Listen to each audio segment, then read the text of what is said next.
All right, welcome back to the Partner Podcast booth. I'm joined here today by Mike Zariff, Head of Product at Xero. Mike, thanks so much for coming to Avalara Next. Thank you for having me. Can you tell us a little bit about your role and what you do at Xero, as well as just who is Xero, what's your platform, your target audience, kind of expand upon that. Yeah, as you mentioned, I'm Head of Product for the US tax products for Xero. Xero is a global accounting software that serves both accountants and bookkeepers and businesses alike. We started and were founded in New Zealand. We quickly grew in Australia and now have a presence in the UK and a large presence in the US as well. Yeah, and you guys were looking to kind of break into the US market. I think, that's kind of where our partnership really started to grow and flourish quite a few, years ago. Can you talk about maybe the phases of our partnership and just sort of the backstory of us working together? Sure. So when we entered the US, it became apparent very quickly that tax is a huge enabler for our growth. You can't have accounting software without having a kind of tax product relevant. Understanding the America's tax system is very, very different to Australia's tax systems. Yeah. So we had to make the decision as to whether we try and build our own tax platform or do we integrate with someone that's their bread and butter. And it became very apparent very quickly that we would integrate with someone, and Avalara was, our key partner in establishing that. Our first product that we launched with was a tax lookup product. Essentially, it was you creating an invoice, you look up a tax for where the customer is, and it would just bring it up. It was pretty simple, right? It was a very basic lookup. Yeah. It relied a lot on the customer to kind of diagnose, essentially, if that was the right one. Yeah. So very quickly, the research came back and the customers came back saying, I want it a little bit more, I want it a little bit smarter, I want to understand Nexus, I want to understand, is there any complexities and that sort of thing. So we leaned on the expertise of Avalara, leaned into them going, this is what our customers are telling us. How do you support it? And came back with what we call auto sales tax. It's essentially what it says on the label. Yeah. Customer puts in where they are, they put in where their customers are, and it configures everything. Yeah. All the different tax variations, Nexus, all sort of done. And having a partner like Avalara provides that credibility that it's going to be accurate. Yeah, it's been fun to watch you guys make that transition from, a simple tax lookup capability, learning from your user base, hearing the feedback, and then really iterating and building a really elegant, tightly integrated service that has kind of the complete sales tax calculation service we offer. Yeah. I loved watching you guys go through that journey. What else happened next? I feel like that's not the end. I know we've been working on a few more things together quite recently. Yeah, so the most recent and exciting one is our 1099 e-filing. Mm-hmm. So for the last few years, we've had the ability for customers to, our small businesses or accountants to send out the W-9s to their customers and subcontractors to send out the 1099s, generate a 1099 report. But it kind of stopped there. So we felt it was sort of half the job. Yeah. We had a lot of feedback from customers saying, well, you have all the data. Why can't I just e-file through that platform? And again, we asked ourselves the question, do we build our own sort of e-filing solution, or do we lean on the partnership that we have with Avalara and their expertise to integrate with, the filing authorities? Yeah. And that process was that process was a very simple thing to kind of diagnose, going, no, we should integrate with a credible partner that adds both credibility to our customers and simplicity of integrations as well. Yeah, given the recency of that project building into our 1099 product, I want to just double click on it, talk more about your experience there. But before we do, I don't want to assume everyone knows what a 1099 is or why you need them. I'll add a little bit of context and you can fill in what the pain points you were seeing from your users. But if I'm hiring a non-W-2 employee, a contractor, they're a 1099 employee, I have to collect a W-9, validate tax ID information on that W-9, ultimately produce a 1099 form to the IRS and to my contractor, and I have to do that in a really timely fashion. It's pretty compressed, a lot of risk, a lot of movement of data and things like you mentioned, and validation checks along the way. So were your users just sort of pulling their hair out about this and said or maybe your hair out? Looks like you don't have any left. Sorry, Mike. How was that sort of received as a product owner trying to solve this problem? Yeah, so we quickly understood that sort of dual-sided risk, right? There was a lot of risk around what if the accountant got it wrong or what the small business got it wrong, what if the subcontractor got it wrong? There's that two element of risk where, when it gets filed to the authorities, did the subcontractor get it wrong? Did the business get it wrong? Both of them might get in trouble. Yeah. So we understood very quickly the level of rigor that it needed to have, but also just that process of exporting it from our platform into another platform. We should be offering that service to our customers. You know. Our customers, again, they're time poor. They don't have the time to export it, find the right system, find the right service, upload it. identify any anomalies that it might have. We should be doing that with our partners as well. We should be providing that service. Yeah. And the feedback that we've had from our customers in a very short period of time, in January was the first season that we did it in, has been great. They love the fact that it's just a simple click. They love the fact that it's all in one platform. They don't have to move from one system to another. There's no import, export. It kind of just does it, right? Yeah. And I think the fact that they can trust it is probably the most important thing for us. Awesome. Well, you've really set the stage well. I think we should show the audience what you guys have built, come back and just talk about the actual development journey you went on to bring this to market. So with that, let's cut over to a demo real quick. 1099 forms with Xero. Go to Contacts and select vendors that will require a 1099. Add them to a group, name it, and click Create. Now set up the reporting rules by going to Tax, selecting 1099, and clicking Set Up Rules. You can set up separate rules for 1099 NEC or 1099 MIS. Find the 1099 group you created. Check the chart of accounts that their taxable invoices will be coded to. Under Reporting, select where the amounts should be reported on the 1099. For example, select Box 1 for amounts paid to contractors and freelancers. Click Save and View Report. Every contact from your group will be shown. Click through to check or update details. Or request a new W-9 if you need info from them. You can send them a link to an online form, and their responses will flow into Xero. The report also lists payments you've made to each vendor. You can exclude payments if they don't represent taxable income, or edit amounts manually if you need to. Click Save and Exit.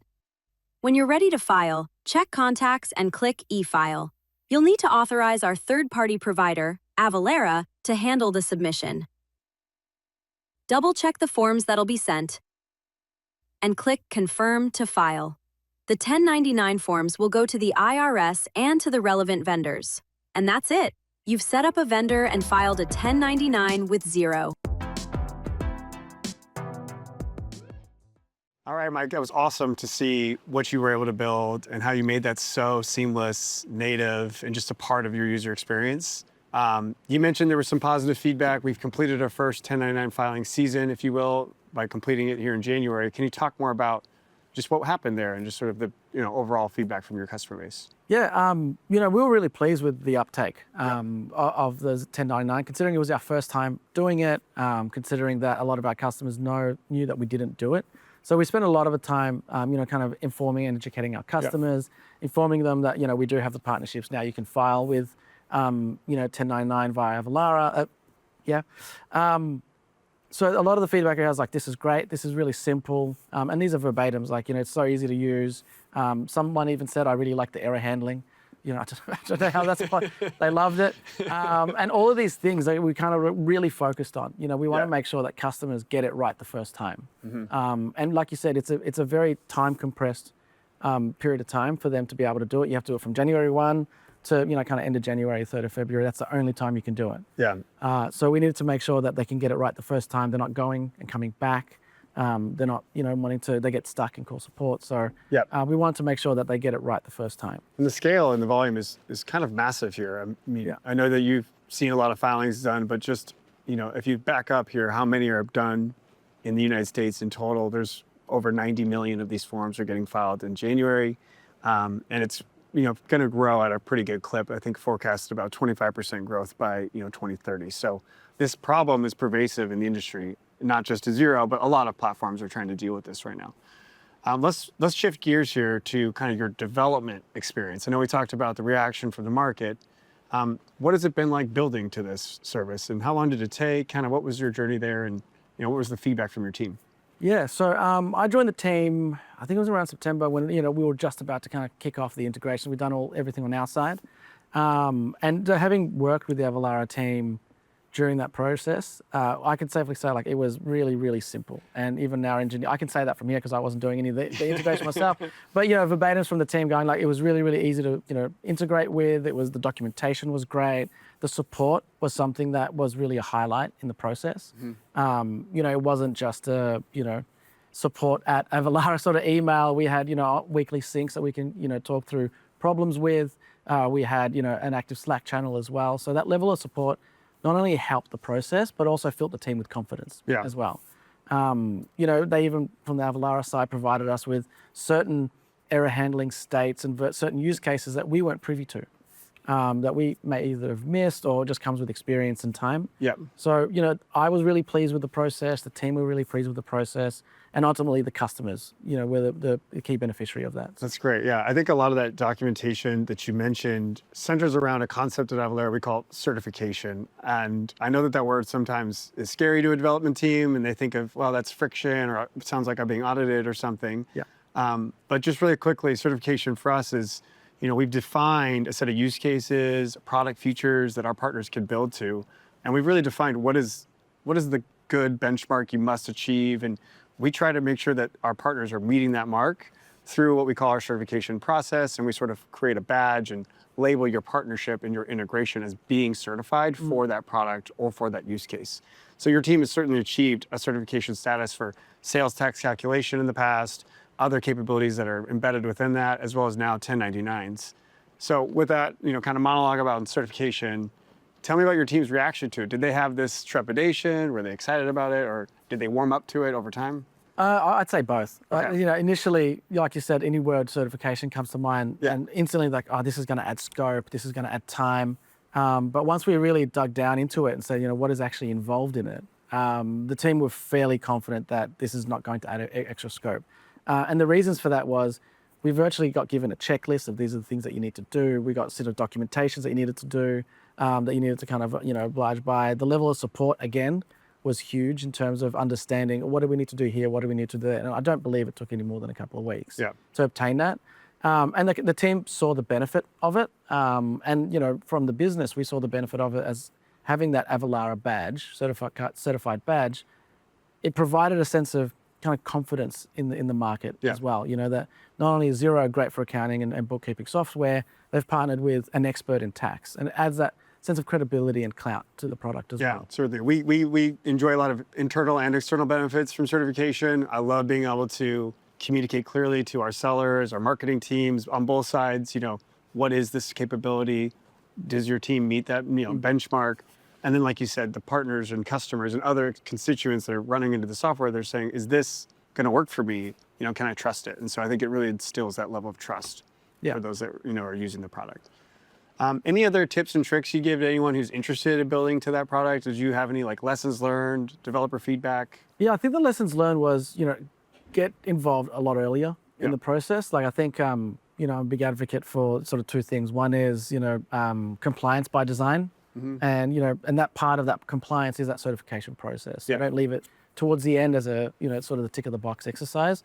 And I find that made our entire delivery process so much simpler. And what it essentially did is it allowed us to have capacity to start focusing on enhanced user experiences. And by that, I mean, maybe some of the error handling, rather than it being handled on the Avalara side, we can bring that forward and actually have it on the Xero side. So rather than coming in when the customer clicks submit, it's beforehand on the field. So, and Avalara were obliging with that as well. So the actual compliance by design and certification up front was really, and again, that certification and compliance up front was really advocated by Avalara as well, and really supported by it as well. So. Yeah.